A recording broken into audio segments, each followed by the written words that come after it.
샬롬, 하나님의 평강이 여러분의 삶에 가득하시기를 바랍니다. 우리가 삶을 추구하는 데 있어서 필요한 것들이 여러 가지가 있어요. 돈도 있어야 되고, 그리고 일할 수 있는 능력도, 그리고 사랑을 나눌 가족도 필요합니다. 그런데 그거 못지않게 꼭 필요한 것이 멘토라고 합니다. 여러분들은 멘토가 있으신지요? 우리나라는 그런 개념이 별로 없는 것 같은데, 외국에서는 아이가 태어나면 엄마, 아빠 외에도 대모라고 하는 제도가 있어요. 그래서 내가 너의 대리 아빠야, 뭐 대리 엄마야, 멘토 역할을 해줍니다. 부모님이 재정적으로 힘들 땐 학업을 도와주기도 하고, 부모님이 사고로 돌아가시면 대신 키워주기도 하고, 이러면서 부모 못지않은 사랑을 해주는 사람들이 존재하죠. 자기의 힘으로 어떤 일정 부분에 올라서기가 사실은 쉽지 않아요. 그래서 어릴 적부터 선생님을 잘 만나야 된다는 얘기를 합니다. 그 선생님을 잘 만나서 매번 자신의 삶의 자리에서 귀한 조언을 해주고 공부하는데 귀한 깨달음을 줄 수 있는 사람들, 그런 사람들을 만나서 살아가는 것, 그것을 이제 멘토라고 하는데요.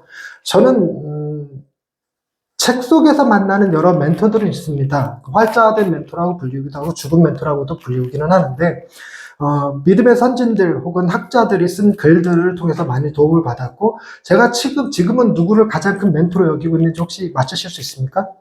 세 글자로 된 팀켈러 목사님을 지금 제가 최고의 멘토로 여기고 있습니다. 그분은 현재 돌아가셔서요. 당연히 돌아가셨습니다. 근데 그분의 책을 끊임없이 보고, 지금도 그분 책은 다 읽었는데 또 읽고 있고 또 읽고 있고 그러고 있어요. 그분한테서 굉장히 많은 도움을 받고 있죠. 그런데 실제로 만나서 제가 멘토라고 여길 만한 분이 있을까? 여태까지 제가 멘토라고 부른 사람은 별로 없었습니다. 제 아내가 당신은 진짜 교만해 이렇게 얘기하는 교만했던 것 같아요. 누구는 이래서 안 되고 누구는 저래서 안 되고 하는 형태로 멘토를 삼지 못했습니다. 근데 꽤 긴 시간 동안 멘토처럼 여겼던 분이 여기 이영구 목사님. 제가 그분한테는 내 삶의 많은 부분에서 조언을 받고 도움을 받고 그분의 결정들을 따르고 그분과 의논하고 참 많이 했어요. 지금은 제 머리가 굵어져갖고 그분하고 상의하는 일이 점점 없어지고 있기는 하지만 어찌됐건 지금 저는 팀켈러 목사님을 나의 멘토로 여기고 살아가고 있죠. 그런데 멘토랑 관계를 맺을 때 누굴 멘토로 삼을 것이냐? 여러분, 저보다 이렇게 떨어지는 사람, 저보다 이렇게 지능이나 지혜나 판단력이 떨어지는 사람을 멘토로 삼진 않죠. 뭔가 떨어진다 싶으면 멘토의 대상이 아니라 애정의 대상, 사랑의 대상으로 여기게 됩니다. 그래서 되게 나보다 뭔가 뛰어난 사람을 멘토라고 여기는데 그 멘토도요. 너무 뛰어난 사람은 멘토로 여길 수가 없습니다. 그게 무슨 말이냐면 나는 내다볼 수 있는 게 한 걸음 앞을 내다볼 수 있는데 한 10걸음 앞을 내다보고 얘기하는 사람이면 전혀 설득이 안 돼요. 이해가 안 됩니다. 그래서 그런 사람은 멘토로 삼기가 어려워요. 그러니까 되게 중고등학생 때 멘토는 대학 교수가 멘토가 아니라 동네 형이거나 학교 선배가 멘토가 됩니다. 그러니까 한 발짝 앞에 있는 분, 한두 발짝 앞에 있는 분이 이제 멘토가 되기 쉽죠. 너무 앞에 있으면 힘들어요. 그래서 자녀들이 부모의 말을 잘 안 듣습니다. 안 듣는 게 부모의 말은 한 발짝, 두 발짝 앞에 있는 게 아니라 한 20년, 30년 앞에 있어 버려. 더더욱 말을 듣기가 쉽지 않죠. 그래서 되게 부모의 말은 언제 깨닫냐면 나중에 자기가 부모가 된다면 이래서 엄마가 그때 그런 말을 했구나. 아빠가 이렇게 얘기했었던 거구나. 아빠의 가치관이 그랬던 거구나. 나중에 깨닫는 데 도움이 될지는 모르지만 자신의 삶을 결정하는데 그렇게 큰 도움이 되지 않는 것 같습니다. 그런 의미로 본다면 여러분 우리에게 있어서 멘토가 하나님이시다라고 얘기하는 건 여러분 그 갭이 너무 크지 않습니까? 여러분 그래서 이 갭이 너무 커서 이걸 인지하기가 어렵다고 느끼는 사람들이 굉장히 많아요. 즉 하나님이란 존재를 내가 부정하는 건 아니지만 하나님을 내 삶의 멘토, 지도자, 내 삶을 이끌어 주실 분으로 이해하기에는 보이지도 않고 들리지도 않고 잡히지도 않는다는 문제점이 있어요. 너무 뜬구름 같고 추상적인 이야기 같아서 좀처럼 이해하기가 어려운 대상이 하나님이죠. 그러니 하나님을 나의 대상, 나의 멘토다 이러고는 생각하기가 참 어려워요. 그리고 구약시대만 해더라도요, 하나님을 만나고 하나님 앞에 예배하고 그분의 지혜를 얻고자 하려고 해도 하나님 앞에 직접 나아갈 만한 용기를 가진 사람이 없었어요. 무슨 생각을 가졌냐면 거룩하신 그 하나님을 만나면 죽을지도 모른다는 생각을 했기 때문에 항상 누구를 필요로 했냐면 하나님과 우리 사이의 대리자, 중보자를 필요로 했습니다. 그게 선지자이거나 제사장이었죠. 그러니까 제사장과 선지자에게 가서 이렇게 얘기를 하는 거고, 우리 식으로 얘기하자면 우리 조상들이 섬겼던 신의 대리자는 샤먼이었어요. 샤먼. 그래서 대신 신의 이야기를 받아서 전달해 주는 사람, 하다못해 무당 같은 존재들이 꼭 필요했지, 신을 바로 대면하여 만난다? 어렵습니다. 여러분, 우리가 대면하여 만날 만한 신 같은 존재는 램프 요정 지니 정도밖에 없을 것 같아요. 근데 램프 요정 지니는 신이라기보다 종에 가까운 느낌이라서 만날 수 있는 거지, 신의 느낌으로 만나기는 조금 어렵습니다. 그러니까 늘 언제나 구약에서는 제사장과 선지자들, 모세와 엘리야 같은 존재들이 나타나서 끊임없이 이스라엘 백성들과 하나님 사이에 말을 전달하고 전하고 하는 중보자 역할들, 대리자 역할들을 했어요. 그 역할을 예수님께서 오셔서 하셨습니다. 여러분, 이게 굉장히 큰 중요한 이슈 중에 하나인데, 여러분, 하나님과 우리 사이에 갭이 있다면 하나님이 우리에게 와야 됩니까? 우리가 하나님에게로 가야 됩니까? 여러분들 생각에는 신하고 우리하고 갭이 있다면, 거리가 있다면 신이 우리에게 다가와야 된다고 생각합니까? 인간이 신에게로 다가가야 된다고 생각합니까? 자, 인간이 다가가야 된다. 네, 그런 생각하는 사람도 있고, 신이 다가와야 된다. 그런 생각하는 사람들도 있어요. 그래서 인간이 다가가야 된다고 생각했던 종교는 되게 고행을 많이 해요. 신에게 더 가까이 가고 참선을 하고 신의 경지에 들어가려고 하고 정결해지려고 하고 그럽니다. 근데 신이 다가온다라고 생각하는 개념을 가진 종교는 기독교밖에 없기는 한데, 기독교도 대부분 신이 다가올 때에는 그 신이 뭐 하기 위해서 다가오느냐? 징계하기 위해서, 심판하기 위해서, 벌하기 위해서 오지 도와주기 위해서 오는 경우는 별로 없거든요. 그런데 기독교의 신이 그분이 우리에게 오시되 뭐 한 상태로 오시냐면 자신의 능력과 존재 양식의 제한을 건 상태로 오세요. 그게 무슨 의미냐면, 여러분, 우리가 짐승하고 뭔가 갭을 줄이기 위해서 짐승에게 다가간다 그러면 짐승에게 우리의 언어를 가르치겠습니까? 우리가 짐승의 언어를 배워서 다가가겠습니까? 짐승의 언어를 배우고 심지어는 강아지, 고양이의 그 울음소리를 번역해주는 기계들도 나왔다 그러는데, 그리고 무슨 인터넷 보니까 버튼들 달려있어. 누르면 밥 줘. 이거 누르면 놀아줘. 이거 누르면 산책해줘 하는 것들이 있더라고요. 그래서 강아지 의사 표현 이런 것도 하는데, 그러니까 우리가 그 걔들의 표현을 들으려고 애쓰죠. 몸짓이나 표정이나 이런 것들 통해서 배고픈 건지 아픈 건지 이런 것들을 헤아립니다. 그리고 가급적이면 눈높이 낮춰서 같이 놀아주고 이렇게 하죠. 그와 마찬가지로 하나님이 친히 인간에게 오실 때 자신의 제약을 걸어서 영원하신 하나님이 무한하신 하나님이 유한한 시간 속에 들어오셨어요. 유한한 시간 속에 영원히 존재하실 수 있는 분이 기껏해야 33년밖에 살 수 없는 인간의 삶 속으로 들어오셨어요. 굉장한 제약이죠. 그리고 우주를 창조하신 분께서 어마어마한 광대한 우주를 품으실 수 있는 그분이 지구의, 팔레스타인의, 예루살렘의, 베들레헴의 말 부유에, 그 공간에 한 뼘 인간의 손 안에 들어오셨습니다. 굉장한 공간의 제약을 받으셨죠. 말도 행동도 사람들에게 보여지는 것도 신의 존재가 아니라 인간의 존재로 보여지도록 자신을 낮추셨습니다. 이거를 좀 어려운 말로 인카네이션이라는 표현을 쓰기는 해요. 그래서 큰 자가 작은 자에게 가까워지신 거죠.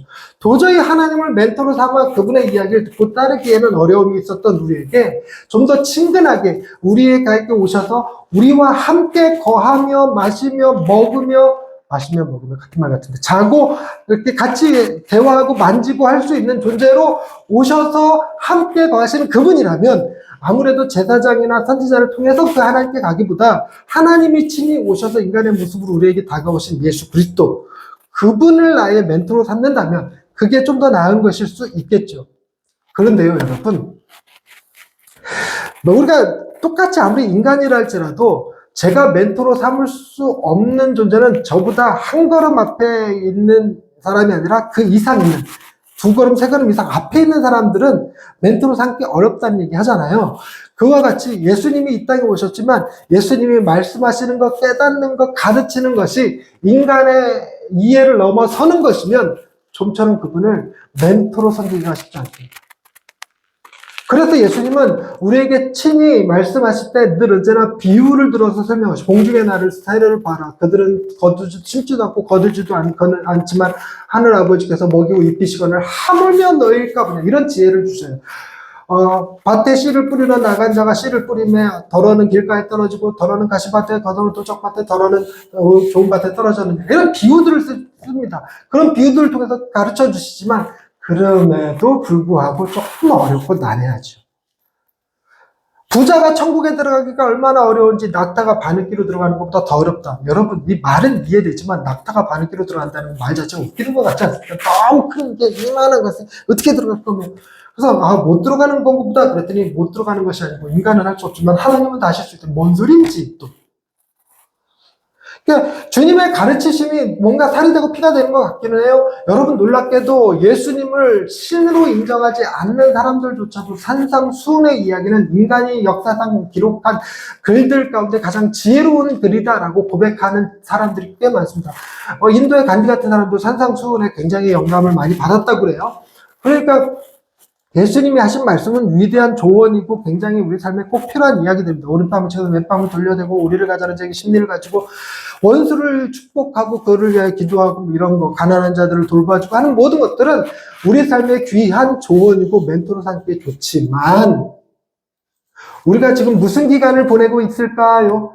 사순절 기간을 보내고 있죠. 예수 그리스도의 죽음을 묵상하는 기간입니다. 근데 그 죽음에 대한 예수님의 이야기는 우리가 이해하는 데 어려움이 있습니다. 오늘 본문 말씀을 보니까 31절에 인자가 많은 고난을 받고 장로들과 대제사장들과 서기관들에게 버림받아 죽임을 당하고 사흘 만에 살아나야 할 것을 비로소 그들에게 가르치시며, 여러분 예수님이 나 죽을 거야 라고 얘기해 주는데 그것을 이해하는 것은 거의 불가능에 가깝죠. 여러분 예수님을 우리가 누구라고 생각하고 살아가냐면 그분은 우리를 구원하실 메시아다라고 생각하고 바라봤다고 치십시다. 그때 이 이스라엘 백성 혹은 제자들이 생각하는 메시아는 어떤 존재였을까? 약한 존재가 아니라 강한 존재였어요. 로마의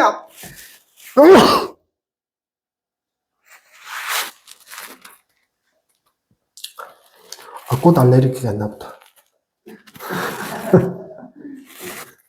로마의 압제로부터 우리를 구원하실 분이니까 강한 힘과 능력을 지닌 자로 이해하는 거죠.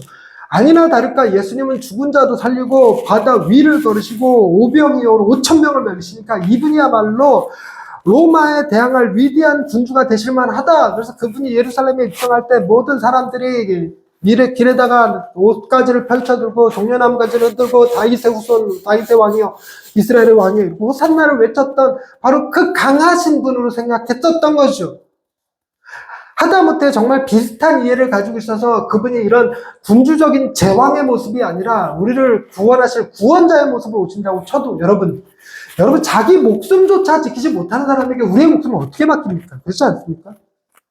우리가 그분한테 나의 목숨을 맡겨서 그분이 하시는 말씀, 그분이 주신 지혜를 아리스토텔레스가, 소크라테스가 목숨을 바쳐가면서 그 제자들이 그 지혜를 이렇게 전달했듯이 공자, 노자, 순자, 장자의 제자들이 그래 했듯이 그렇게 그 말씀을 지킬 만한 그런 법도를 주신 게 아니잖아요. 그런 게 아니라 난 죽는다. 그분한테 내 생명을 어떻게 맡깁니까? 자기 생명도 지키지 못하는 분에게.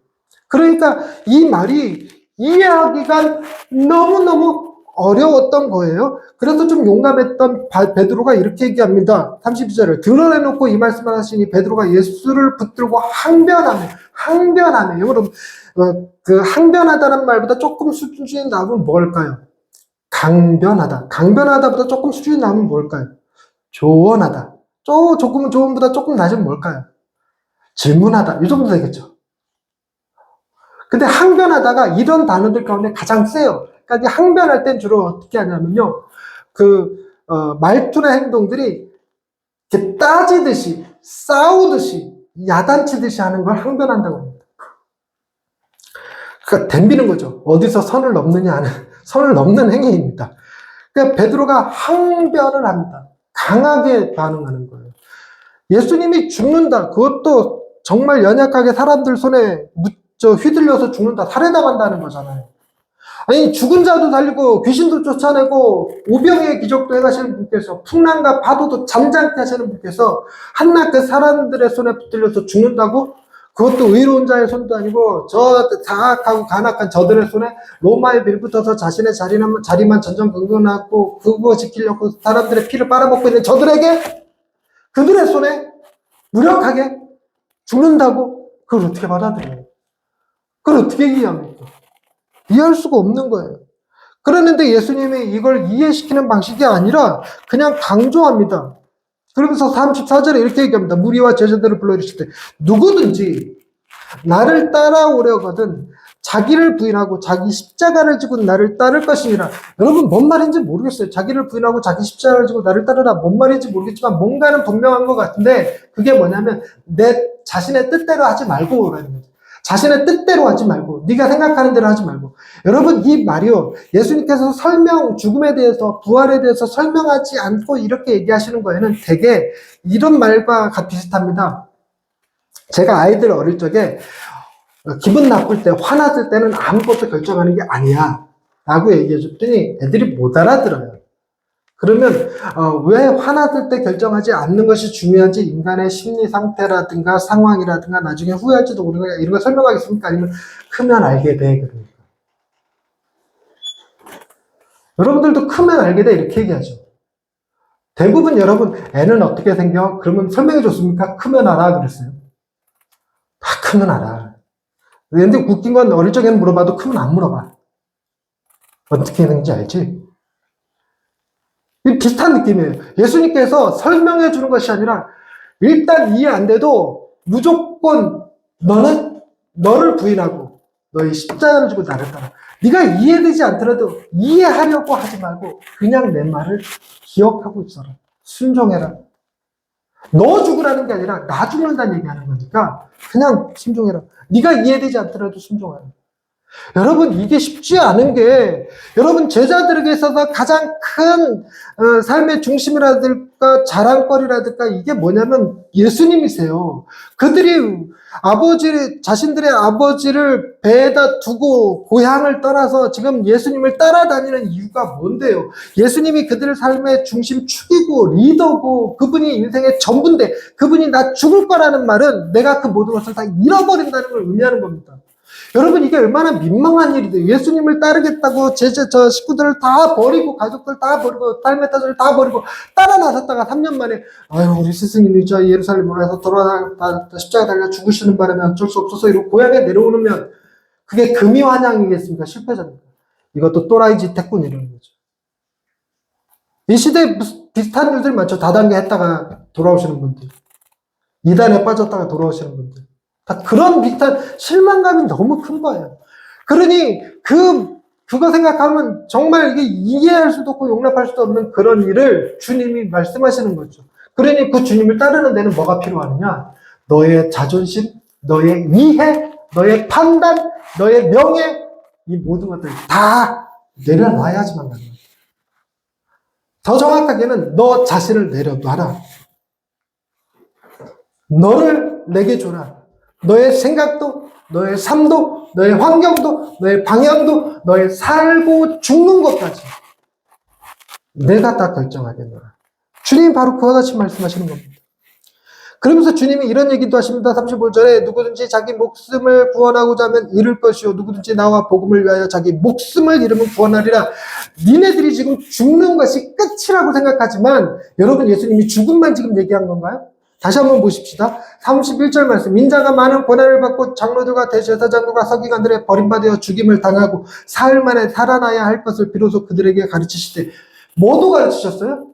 죽음만 말씀하신 것이 아니라 사흘 만에 살아날 것도 얘기했어요. 물론 제자들이 이해 안 되는 건 아닙니다. 그때 당시에 부활이라는 개념이 없었기 때문에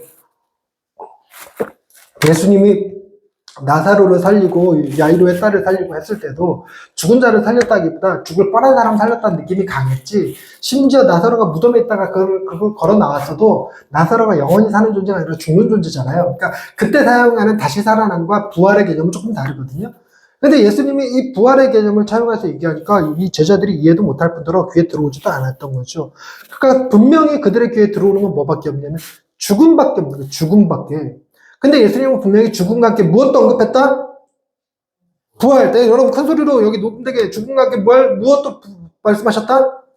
여러분들의 죽음은 죽음으로 끝일까요? 아닙니다. 죽음 뒤에 뭐 있다? 부활해야 된다. 조금 웃기는 얘기지만 부활하려면 뭐부터 해야 돼?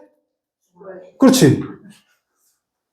그래서 죽음은 과정입니다. 단계이고 들어가는 문에 불과한 거 통과해야 되는 과정일 뿐입니다. 별거 아니에요. 우리가 잠시 헤어지는 거죠. 다 만날 겁니다. 영화로운 몸이 되어서 서로를 깊이 사랑함으로 서로를 깊이 축하하고 칭송함으로 만나게 될 거예요. 그러니까 이 부활에 대한 개념을 이해 못했던 제자들에겐 죽음만 들렸지만 예수님은 죽음 이후에 다른 이야기, 목숨을 잃으면 구원하리라. 목숨을 잃으면 구원하리라. 목숨을 잃는 것은 내가 잃지만 구원하는 것은 하나님이 구원해 주셔요. 여러분, 예수님이 죽는 것은 그분이 죽지만 그분을 살리는 건 하나님이 하셔야 가능한 얘기예요. 하나님이 예수를 살리시죠. 여러분, 내가 죽었다가 하나님이 나를 살리시면 나는 누구의 거? 하나님의 거. 하나님의 것은 하나님이 가장 완벽하게 다루시니까 나의 연약함을 채우시고 부족함을 도우시는 방식으로 하나님이 나를 가장 완벽한 존재로 부활시키실 거예요. 그러기 위해서 먼저 죽는 게 중요하죠. 그런데 무엇을 위해서 죽을 것이냐? 무엇을 위하여? 복음을 위하여. 주님을 위하여. 주님이 죽으신 것 같이 너희도 나를 위하여 복음을 위하여 목숨을 잃으면 그때 구원하리라. 근데 말도 잘 들어보세요. 잃어야 구원을 얻는다. 잃으면 구원을 얻는다. 어떤 거? 잃어야 구원을 얻는다. 잃으면 구원을 얻는다. 어떤 거? 잃으면이죠. 목숨을 잃어야지만 구원을 받는다는 게 아니라 목숨을 잃을지라도 구원받는다. 그러니까 안 죽을 수도 있어요. 안 죽을 수도 있어요. 이게 달리 얘기하면 죽어야지만 구원을 받는다라는 개념도 아니고 무슨 얘기냐면 목숨을 잃는 것을 가장 큰 두려움으로 여겼던 제자들에게 목숨을 잃을지라도 살려주겠다는 말씀이에요. 목숨을 잃을지라도. 내게는 목숨을 잃은 자를 살리는 걸 너희가 받지 않느냐? 죽는 걸 두려워하느냐? 내가 죽은 자도 살린다. 잃을지라도 구원을 얻으려. 그러면서 주님 이런 말씀하십니다. 목숨이 가벼운 존재가 아니다. 내가 목숨을 가볍게 하는 게 아니다. 그래서 죽는다는 게 아니다. 36절 말씀 함께 읽어보겠습니다. 시작. 만일 온 천하를 얻고도 자기 목숨을 잃으면 무엇이 유익하리요? 사람이 무엇을 주고 무엇을 주고 자기 목숨과 바꾸겠느냐? 목숨이 중요하다는 거 주님이 하십니다. 목숨이 중요합니다. 이걸 소위 생명신학이라고 그래요. 생명신학이라고 그러는데 여러분, 이 꽃은 생명이 있습니까? 없습니까? 없습니다. 이거는 살았다 죽었다의 개념이 아니죠. 그런데 여러분, 상한 갈 때는 죽은 겁니까? 살아있는 겁니까? 상한 갈 때는 죽은 거예요? 병든 사람은 뒤진 겁니까? 상한 갈 때는 죽은 거예요? 살아있는 거예요? 살아있는 겁니다. 꺼져가는 등불은 꺼진 거예요? 켜진 거예요? 켜진 거예요. 살아있는 겁니다. 그럼 여러분 이 개념 명확하셔야 돼요. 다시 한번 얘기할게요. 상한 갈 때는 살아있는 겁니까? 죽은 겁니까? 살아있는 거 아직 죽지 않았어요. 죽어가는 중일 수는 있어도. 꺼져가는 심지는 꺼진 겁니까? 켜진 겁니까? 켜진 거예요. 아직 꺼지지 않은 겁니다. 근데 이제 꺼져가는 심지라는 말은 원어적 의미로는 끌림을 내며 타는 불꽃이라는 뜻이에요. 그러니까 여러분 촛불이 좋기는 하지만 끌림 내고 있는 촛불 보면 뭐 하고 싶어요? 확 꺼버리고 싶잖아요. 그러니까 끌림 나고 있으면 꺼버리고 싶어요. 그당 주면 이렇게 시커매져. 근데 하나님은 그 끌림 나는 촛불조차도 끄지 않으시는 하나님이시라는 거예요. 상한 갈 때도 꺾지 않으시는 하나님. 생명이 있으면 우리는요. 모든 생명이 다 똑같다고 생각하지 않습니다. 근데 하나님은 생명이 귀하다는 말을 명확하게 죽은 게 아니라 상한 갈 때를 절대로 꺾지 않으시고 꺼져가는 심지를 절대로 끄지 않으시는 하나님. 생명의 소중함을 알아요. 그래서 예수님이 이 땅에 오신 목적을 내가 양으로 생명을 얻게 하고 더 풍성히 얻게 하느라 늘 내가 생명으로 말씀하셨어요. 생명의 소중함은 분명한 겁니다. 그래서 생명을 온 천하랑 주고도 바꿀 수 없는 거라는 거 아셔요. 여러분, 저의 목숨과 우리 딸의 목숨 중 누구의 목숨이 더 귀하겠습니까? 똑같은 거잖아요. 똑같은 거. 내일 모레 죽을 사람과 이제 막 태어난 갓난아이 중 누구의 목숨이 귀한 겁니까? 똑같은 거예요. 똑같은 거. 우리가 다르다고 느끼는 거 그런 거 있죠. 여러분, 저 제3세계 가난한 국가의 사람들의 생명, 그 어린아이들의 생명과 우리 아이들의 생명, 누구의 생명이 더 귀합니까? 똑같죠. 근데 우리는 똑같다고 취급 안 하죠. 그들은 굶어도 되고, 그들은 못 마셔도 되고, 그들은 약이 없어 죽어도 되지만, 우리는 절대로 안 되는 거잖아요. 그런 식의 접근을 더 깊이 들어가면, 여러분, 내 딸아이를 죽인 살인자와 내 딸아이 중 누구의 생명이 더 귀합니까? 그걸 똑같다고 말할 수 있나요? 내 딸아이 생명이 더 귀하고 그 새끼는 10개 있어도 죽여버려야지. 사회의 암적인 문제? 이렇게 느낀단 말이에요. 근데 하나님은 악한 자나 선한 자나 강한 자나 약한 자나 지혜 있는 자나 지혜 없는 자나 부자나 가난한 자나 주님은 그 모든 조건, 제약, 표현 방식을 다 제하고 뭐만 보신다? 생명. 생명. 여러분 살아 숨쉬고 계시면 저와 여러분은 하나님 앞에 똑같은 존재예요. 저는 좀 다르게 볼 수 있어요. 예배를 준비한 저와 예배 시간에 늦게 오신 분이 어떻게 같을 수 있어? 이렇게 생각할 수 있지만 하나님께는 같아요. 물 한 잔 주는 사람하고 설교하는 사람이 어떻게 같습니까? 근데 물 한 잔 주고 설교하는 사람 똑같은 상을 받는다고 약속해 주셨어요. 그걸 못 믿으니까 경쟁을 안 하잖아. 그걸 믿었으면 서로 내가 줄 거야 하고 경쟁했을 텐데. 그러니까 생명을 주님은 귀하게 여기십니다. 귀하게. 그러니까 내가 생명을 경시해서 죽는다는 얘기가 아니고 니들이 지금은 이해하지 못한다 할지라도 그냥 십자가를 지는 심정으로 자기를 부인하는 심정으로 그냥 따라와. 그러면서 결정적으로 왜 이 말이 안 나오는 거야? 결정적으로 38절 말씀 누구든지 이 음란하고 죄 많은 세대에서 나와 내 말을 부끄러워하면 인자도 아버지의 영광으로 거룩한 천사들과 함께 올 때 그 사람을 부끄러워하리라. 여러분 부끄러워한다는 말의 반대말이 뭘까요?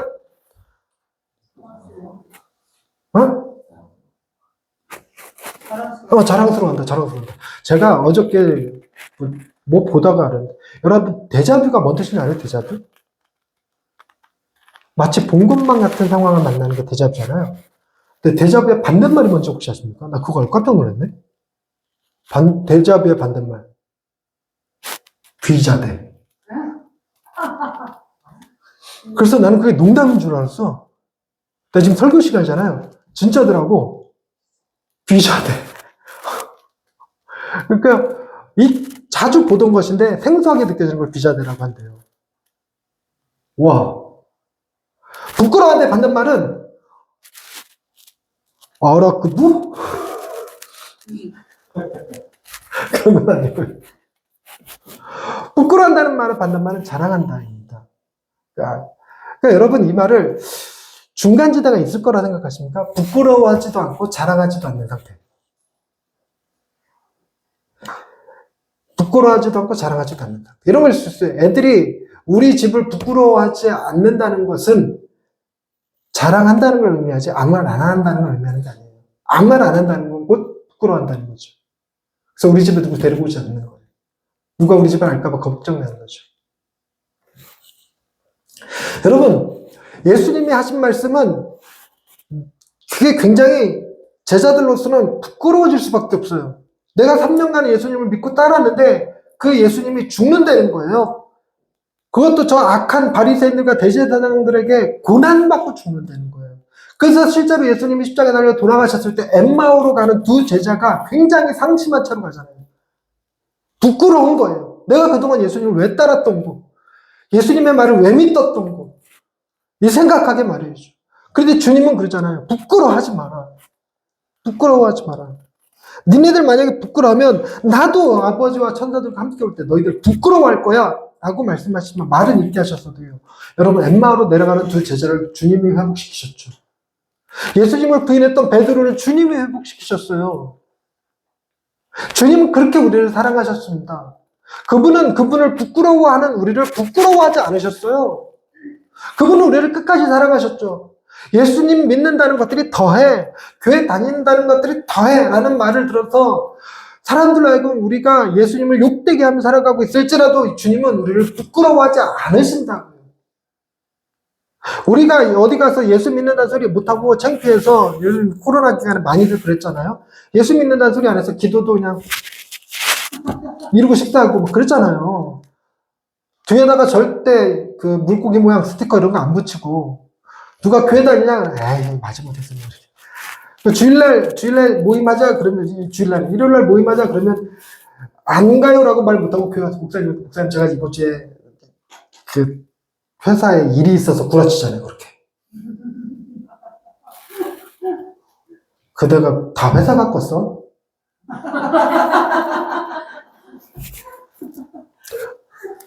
많이 믿어. 그럴지라도 여러분 주님이 우리를 부끄러워하지 아니하시는 거예요. 그 개념이 생명신학입니다. 꺼져가는 심지 상한 갈 때 하나님은 결코 꺾거나 끄지 않으십니다. 꺾거나 끄지 않으시는 대신에 하신 방식이 뭘까요? 주님이 친히 그 죽음을 감당하시는 거죠. 우리가 이해하지 못했지만 제자들은 이해하지 못했지만 지금은 이해할 수 있잖아요. 우리가 버림받아야 되는데 우리를 너무너무 사랑하신 분이 대신 버림받으시죠. 우리가 죽어야 되는데 우리를 너무너무 사랑하신 주님이 정확한 표현으로 얘기하자면 주님이 다시 오셔서 심판하실 그날 때까지 상한 갈대를 꺾지 않으시고 꺼져가는 심지를 끄지 않으시대요. 그러니까 연약한 모습 그대로를 끝까지 애정과 사랑을 담아서 지켜내신다고요. 지켜내신다. 누가 보기에는 정말 훅 들어와서 꺼질 것만 같고 금방이라도 죽을 것 같은 존재를 끝까지 주님이 사랑하셔서 지키셔서 심판하여 이기실 때까지 지키시는 거죠.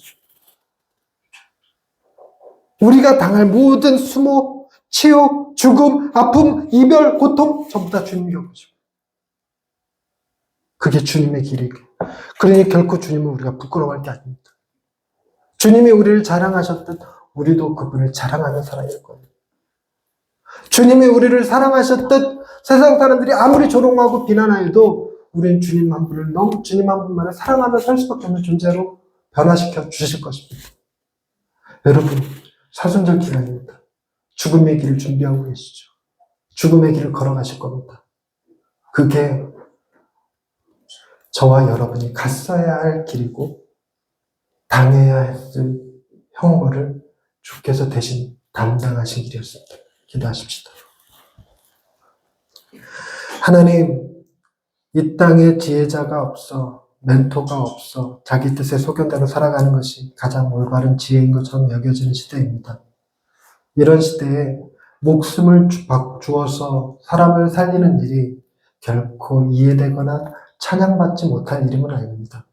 더더군다나 과학이 이만큼 발전한 시대에 하나님을, 예수님을 이야기한다는 것이 이해되지 못할 수도 있습니다. 그러나 그 안에 담긴 참된 의미, 우리를 위하여 그 죽음의 길을 걸어가신 주님을 생각할 때에 우리가 어찌 주님을 부끄러워하겠습니까? 주님을 자랑하며 주님을 이해하며 주님만을 찬양하며 살아갈 수 있는 저희들 되게 하옵소서. 주님이 우리 삶의 가장 큰 자랑이게 하옵소서. 예수님의 이름으로 기도드립니다. 아멘.